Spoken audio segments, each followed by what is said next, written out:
Res Dogs is a video clerk, a guy who fucking loves movies, making the movie he hadn't seen.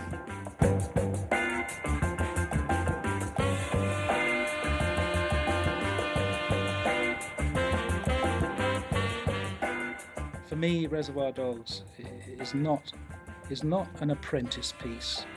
It's a clarion call to a very interesting and individual and talented new filmmaker. It's consummately crafted. It's a work of a very cocky kid, full of confidence and not holding back for a minute. Here was a film that went straight for the gut and the throat and punched and choked very hard. Yeah, I think it is, in fact, a monumental film. What the fuck was I supposed to do? Tell him I'm sorry? I can't give out that fucking information! It's against the rules! Reservoir Dogs was, for all intents and purposes, the beginning of the arrival of this new generation of maverick filmmakers with these very distinctive voices, and Quentin Tarantino became the leader of that whole generation. You really felt that with his movie Reservoir Dogs. It was really very much a wake-up call to other filmmakers and to people in the film community. Sort of sit up and pay attention. Quentin Tarantino is here. The whole tone of the film was so ineffably cool. I mean, that really became the new definition of what was cool, and Quentin defined that.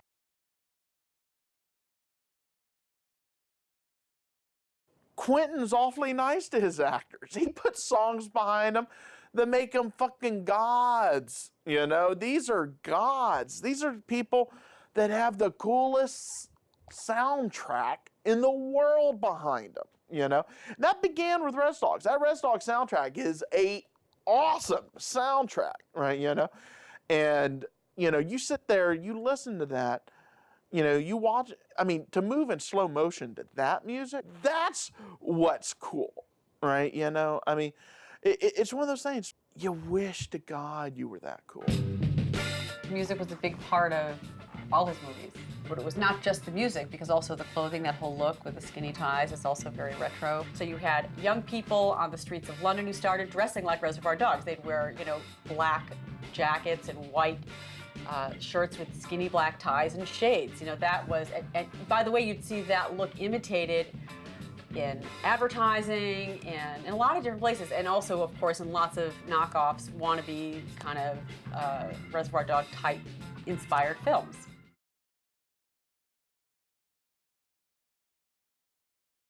I think when young and new filmmakers saw that film, saw Reservoir Dogs, they had the sense that a new idiom had been created, and it was their idiom. It was the way of speaking of their generation.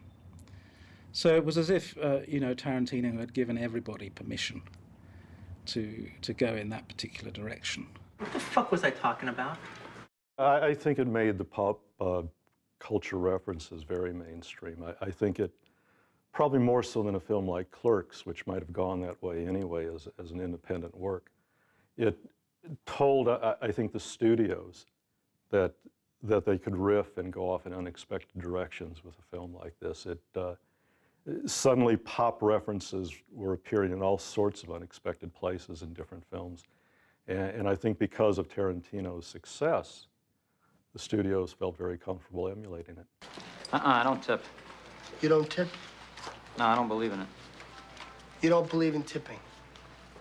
Do you know what these chicks make? They make shit. Don't give me that. She don't make enough money, she can quit.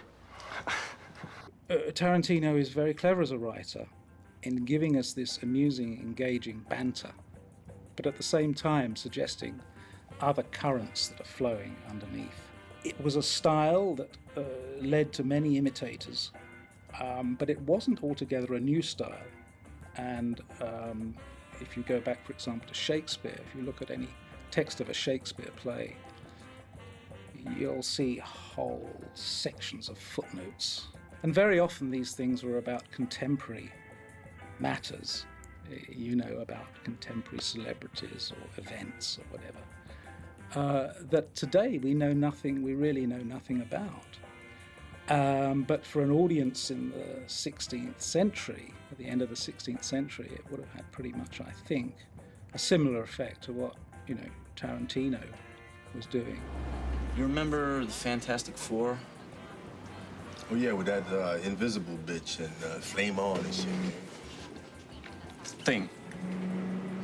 Motherfucker looks just like the Thing. I've never had my poet bard of my generation, right? And that's kind of what Quentin did. People talk with a fast, quick, witty sort of banner, but in films, they talk in dialogue. Quentin understands that there's a poetry and a pentameter to the way we speak when we get excited and passionate about things. And that's what he infused into his characters. It's not just that they're talking about self-referential things, it's that they're talking about it and they fucking believe that shit. What is this? That's an amusing anecdote about a drug deal. What? Something funny that happened to you while you're doing a fucking job, man. Damn. I gotta memorize all this? There's over 4 fucking pages of this shit here. Just think about it like it's a joke, all right? You memorize what's important, the rest you make your own, all right? You can tell a joke, can't you? I mean, Sam Jackson has often said that when he reads Quentin Tarantino scripts, it's like he's reading dialogue taken out of his mind that he's just never spoken yet, right? That's one of those things Quentin does, is he sits there and he hits somebody and he knows what sort of enthusiasm, what sort of dialogue, what sort of passion they have, and he gives them the dialogue to just spit it out, and it's fucking amazing.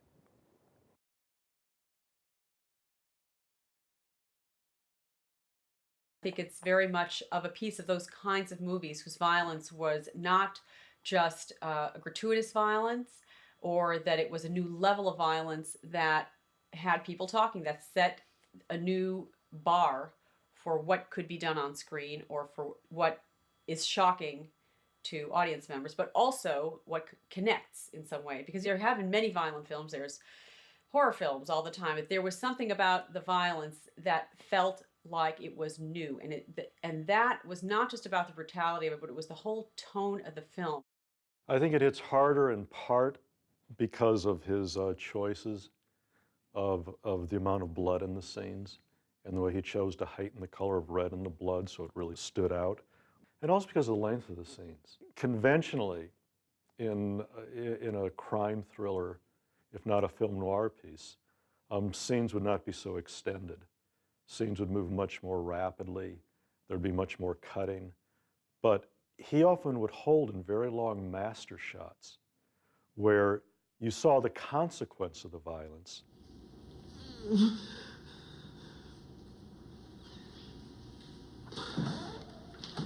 Because he held those images for so long, because he colored them so vividly, even though we might not have actually seen the act of violence, or it was a quick act of violence, he really gave it a chance to penetrate.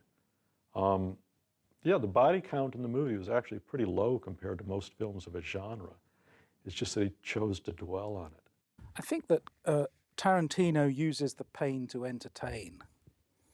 And that's something a lot of people are, uncomfortable with. There's the sense of a mischievous, subversive, arrogant, creative intelligence at work here. And we feel challenged when we see graphic violence presented by somebody who's that clever.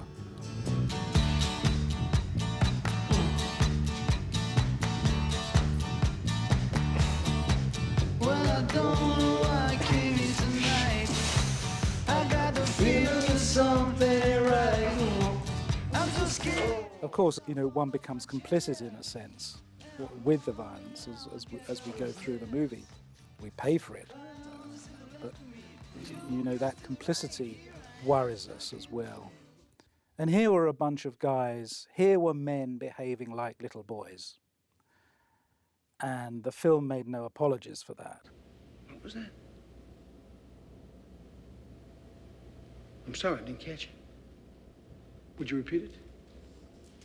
Are you gonna bark all day, little doggy? are you gonna bite? Oh, Christ. Hey, look, you two assholes, calm the fuck down. Hey, come on, back up. What are we on a playground here, huh? Am I the only professional? I think for the first time since Peckinpah and the Wild Bunch, I think it took the notion of violence to a visceral extreme.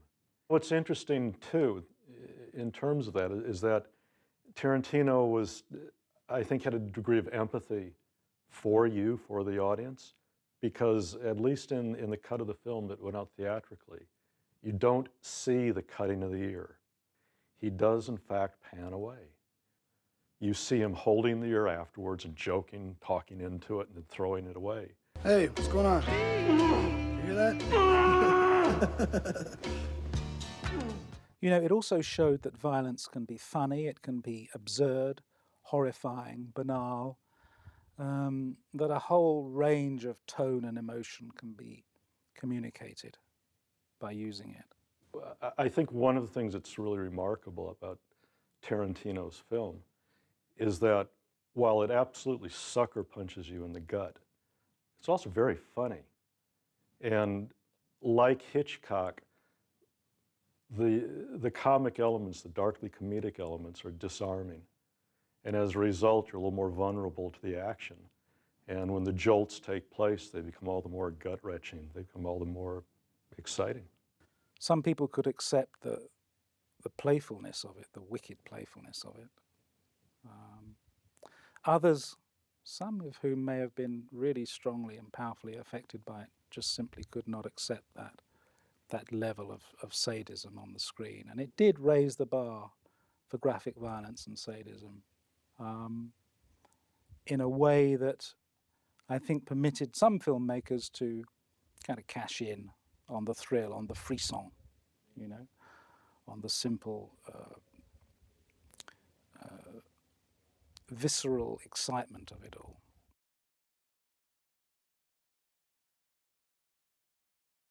The reason, you know, and the reason that, you know, when you look at, you know, early works of artists that are just breathlessly brilliant, it's because they're filling a void, right? There's something missing and they know what it is and they just do it, okay? Reservoir Dogs was what was missing in American cinema. It's so extraordinary in its use of non-linearity, in its counterpointed tonality, that really it was the one he had to do. True Romance, for example, although it's a very dynamic film, is much more conventional in terms of its narrative, in terms of its subject matter. I believe the title page of the screenplay originally read, Reservoir Dogs, written by and to be directed by Quentin Tarantino. What's amazing to me is, in watching it again after all these years, how many moments in the movie almost seem to be kind of cliche. But then you have the realization that he in fact created the moment, and it's everybody else in emulation of it that suddenly has made it a bit of a cliche.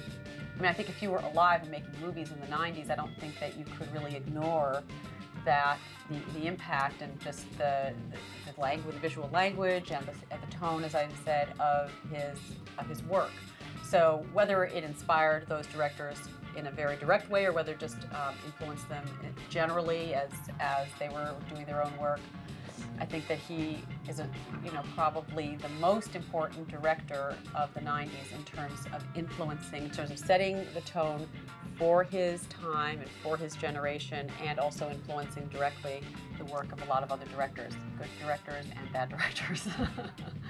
Reservoir Dogs was that first punch into the center of your chest to knock the air out of you. And Pulp Fiction was the finesse Muhammad Ali, of just making you feel like an idiot for ever stepping in the ring. Tarantino did with Reservoir Dogs. Reservoir Dogs was the power. Coming back to the film after a few years, I found it powerful, fresh, inventive. It's so cleverly constructed. You know, it's sound. It coheres, and it has an intelligence and a mischief about it that is very compelling.